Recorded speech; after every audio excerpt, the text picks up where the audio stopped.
সম্মানিত সভাপতি, আজকের এই সমাবেশে উপস্থিত আছেন বাংলাদেশ জাতীয়তাবাদী কৃষক দল কুষ্টিয়া জেলা শাখা সংগ্রামী আহ্বায়ক জনাব আরিফুর রহমান সুমন, এখানে উপস্থিত আছেন বাংলাদেশ জাতীয়তাবাদী কৃষক দল কুষ্টিয়া জেলা শাখা সংগ্রামী সদস্য সচিব, অত্র এলাকার কৃতি সন্তান অ্যাডভোকেট নুরুল ইসলাম,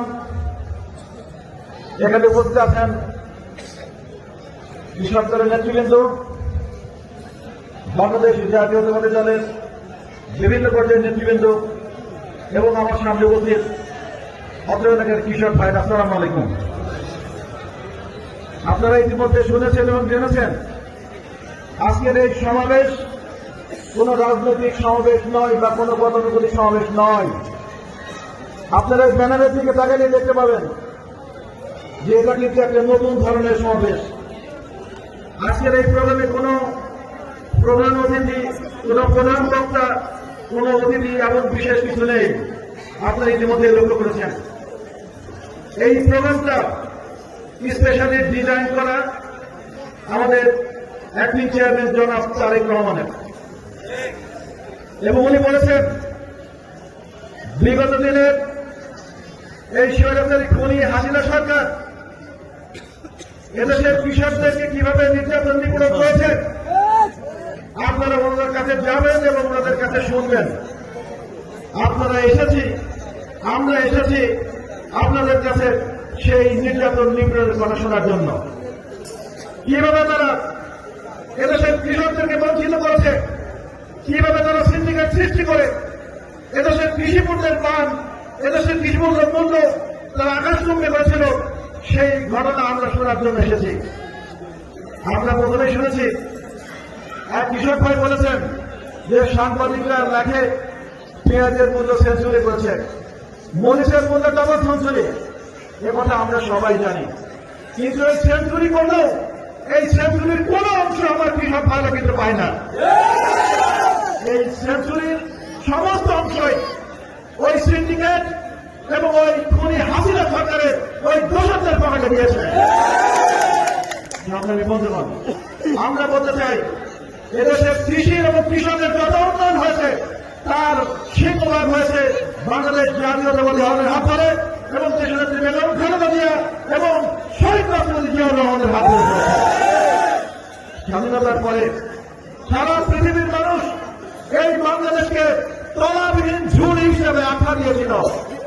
আপনারা কিছু শুনেছেন? সারা পৃথিবীর মানুষ কিন্তু সেই তলাবিহীন ঝুড়িকে খাদ্য শস্য দিয়ে ভরপুর করেছিল এই জাতীয়তাবাদী দল, শহীদ রাষ্ট্রপতি জিয়া। তারই ফলশ্রুতিতে বাংলাদেশ প্রথমবারের মতো শহীদ রাষ্ট্রপতি জিয়াউর রহমানের সময়ে কৃষি পণ্য, ধান, চাল পৃথিবীর বিভিন্ন দেশে রপ্তানি করেছিল। সংগ্রামী বন্ধুগণ, তাই আমরা আবার বলতে চাই, আমরা এদেশের মানুষের সামনে 31 দফা দিয়েছি। বাংলাদেশ জাতীয়তাবাদী দল যে 31 দফা দিয়েছে সেই 31 দফার 27 নম্বর দফায় আপনারা দেখবেন সেখানে পরিষ্কার করা আছে কৃষি পণ্যের ন্যায্য মূল্য নিশ্চিত করা হবে এবং প্রয়োজনে প্রত্যেকটা ইউনিয়নে সরকারিভাবে কৃষি পণ্য ক্রয় করার মাধ্যমে প্রত্যেকটা কৃষক যাতে তার কৃষি পণ্যের উপযুক্ত মান, দাম পায় তার ব্যবস্থা করা হবে। এবং আপনারা জানেন বিভিন্ন সময়ে আমার কৃষক ভাইরা বিভিন্ন অসুবিধার কারণে তার ফসল নষ্ট হয়ে যায়, কখনো অতিবৃষ্টি, কখনো অনাবৃষ্টির কারণে ফসল নষ্ট হয়ে যায়। এর জন্য বাংলাদেশ জাতীয়তাবাদী দল যদি সরকার পরিচালনা করার সুযোগ পায় তাহলে কৃষি বীমার ব্যবস্থা করে তাদেরকে এই সমস্ত দুরবস্থা থেকে ক্ষতিপূরণ করার ব্যবস্থা করা হবে। বন্ধুগণ, আমরা আপনাদেরকে বলতে চাই বাংলাদেশ জাতীয়তাবাদী দল যদি আবার সরকার পরিচালনা করার সুযোগ পায় তাহলে কৃষি ক্ষেত্রে আরো গবেষণা করে যে সমস্ত কৃষি পণ্য বিদেশে রপ্তানি করা যায় এবং এই বাংলাদেশে যেগুলো আরো ভালোভাবে তৈরি করা যায় তার ব্যবস্থা করে কৃষিভিত্তিক শিল্প এদেশের মধ্যে সৃষ্টি করা হবে ইনশাআল্লাহ। আমরা বলতে চাই, আমরা বিশ্বাস করি এদেশের 70% মানুষ কৃষক। কৃষক যদি বাঁচে তাহলে এই বাংলাদেশ বাঁচবে, কৃষি যদি বাঁচে এই বাংলাদেশ বাঁচবে, আপনারা যদি বাঁচেন তাহলে আমরা বাঁচবো। এই বিশ্বাসের ভিত্তিতে আমরা এমন একটি অর্থনীতি করতে চাই যে অর্থনীতির ভিত্তি হবে কৃষি, যে অর্থনীতি কৃষির উপর দাঁড়িয়ে, কৃষকের উপর দাঁড়িয়ে এই দেশকে ভবিষ্যতের দিকে নিয়ে যাবে এবং বিশ্বের মানদণ্ডে আমরা একটি উন্নত দেশ হিসেবে গড়ে তুলবো। এই আশাবাদ ব্যক্ত করে আমার সংক্ষিপ্ত বক্তব্য শেষ করছি। বাংলাদেশ জিন্দাবাদ, বাংলাদেশ জাতীয় দলের জিন্দাবাদ।